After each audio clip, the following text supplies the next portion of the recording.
ආයුබෝවන්. අද අපි කතා කරමු දී බෞද්ධ දර්ශනයේ තියෙන ටිකක් ගැඹුරු කාරණා කීපයක් ගැන. බොහොම හොඳයි. මොකක් ගැනද අද අපි අවධානය යොමු කරන්නේ? අද මම හිතුවා කච්චනගොත්ත සූත්‍රය වගේම පාදක කරගෙන මේ මම කියන හැඟීම එන්නේ කොහොමද? ලෝකේ ඇත්ත ස්වභාවය මොකක්ද? අර සම්මාදිට්ඨිය කියන්නේ නිවැරදි දැක්ම කියන්නේ මොකක්ද කියන එක ගැන කතා කරන්න.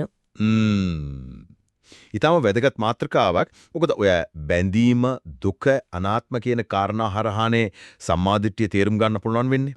ලෝකෙන් එතර වෙන්න තියෙන පාර. ඔව්. ඉතින් අපි කොතනින්ද පටන් ගන්නෙ? සමහර විට අර මම ඉන්නවා කියන හැඟීම එන තැනින්ම පටන් ගමුද? අස්මිමානය කියන එක. හොඳ අදහසක්. මන්තානි පුත්ත පුන්නහාමුදුරුවෝ කියනවානේ උපාදාය අස්මීති හෝති නොඅනුපාදාය කියලා. ඒ කියන්නේ යම්පිසි දෙයක් තදින් අල්ලා ගැනීමක් උපාදානයක් තියෙන නිසා තමයි මම ඉන්නවා කියලා හිතෙන්නේ. අන්න ඒ අල්ලා ගැනීම නැත්නම් මම කියලා හැඟීමකුත් නැහැ කියන එක. ඒක හරිම සියුම් කාරණයක් වගේ. මොකද අපි සාමාන්‍යයෙන් හිතන්නේ අපි අල්ලගෙන ඉන්නේ බැඳිලා ඉන්නේ අපි ගෙවල් දොරවල් වාහන අපේ අම්මා තාත්තා වගේ බාහිර දේවල් වලට කියලා නේද?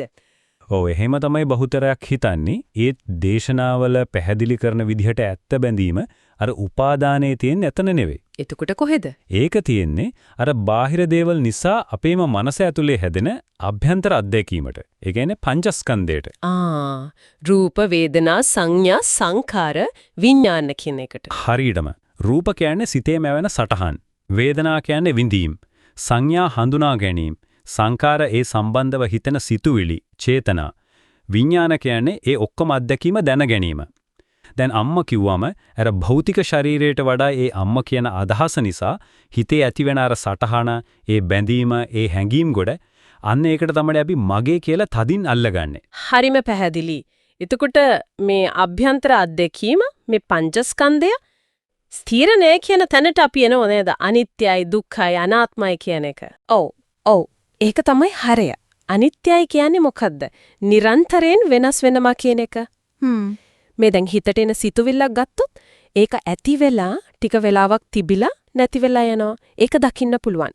අන්න ඒක තමයි අනිත්‍යතාවය ඇතුළතින් දකින්නවා කියන්නේ. එතකොට දුක්ඛ කියන්නේ ওই වෙනස් වෙන නැති වෙලා යන දේවල් වලට ඇලිලා ඒව මගේ මම කියලා සදාකාලිකව තියාගන්න හදනකොට ඇතිවෙන අතෘප්තිය, පීඩනය ඒක දුකක්.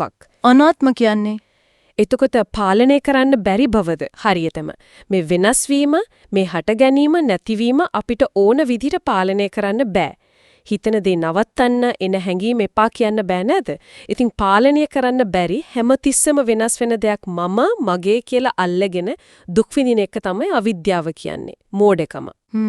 එතකොට කච්චානගොත්ත සූත්‍රය කියන්නේ මේ යථාර්ථය හරියට දකින්නේ නැති නිසා ලෝකය අන්ත දෙකකට වැටෙනවා කියලාද?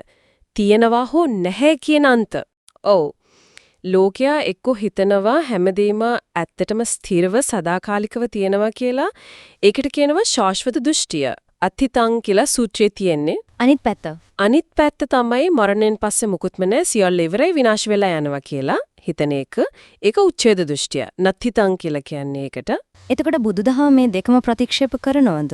ඔව් අනිවාර්යෙන්ම. සම්මාදිට්ඨිය කියන්නේ ඔය අන්ත දෙකටම යන්නේ නැතුව මැදින් යන්න එක.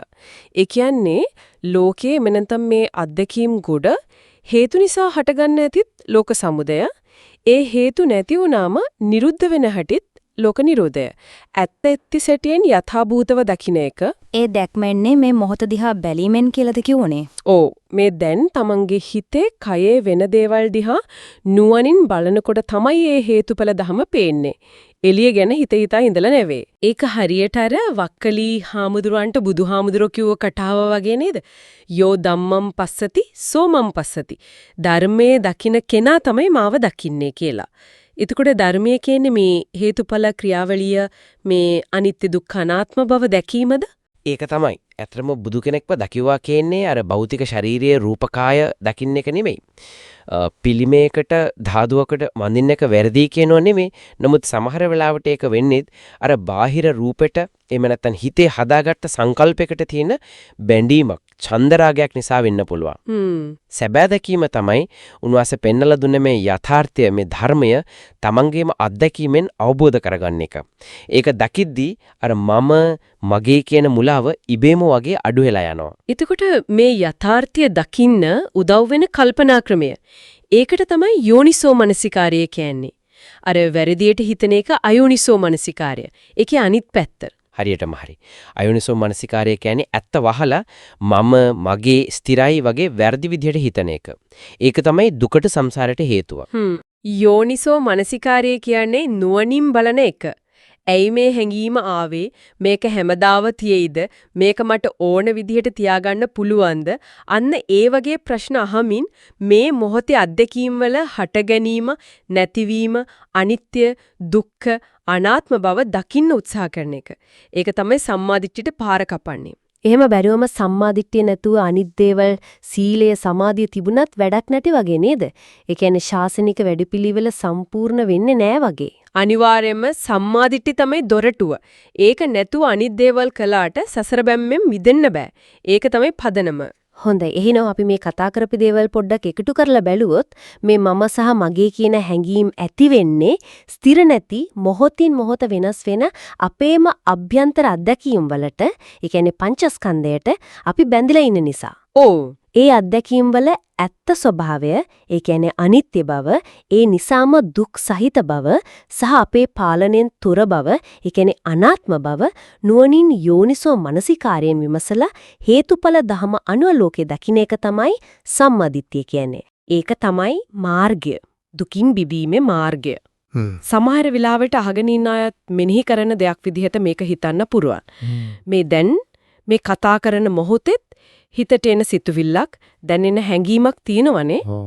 අනේ දිහා බලලා ඒකත් ඔය කියපු විදිහටම හටගෙන ටිකක් වෙලා තියෙයි වෙනස් වෙයි අන්තිමට නැති වෙලා යයි නේද කියලා නිකමට නිරීක්ෂණය කළොත් අන්නේ නිරීක්ෂණයම අපි මම ගැන ලෝකය ගැන හදාගෙන ඉන්න අර ලොකු ස්ථිරයි කියලා හිතන අදහස් වලට කොයි වගේ බලපෑමක් කරයිද ඒක ටිකක් හිතන්න වටිනවා. ඒක නම් ඇත්තටම ගැඹුරින් හිතන්න ඕන කාරණයක්.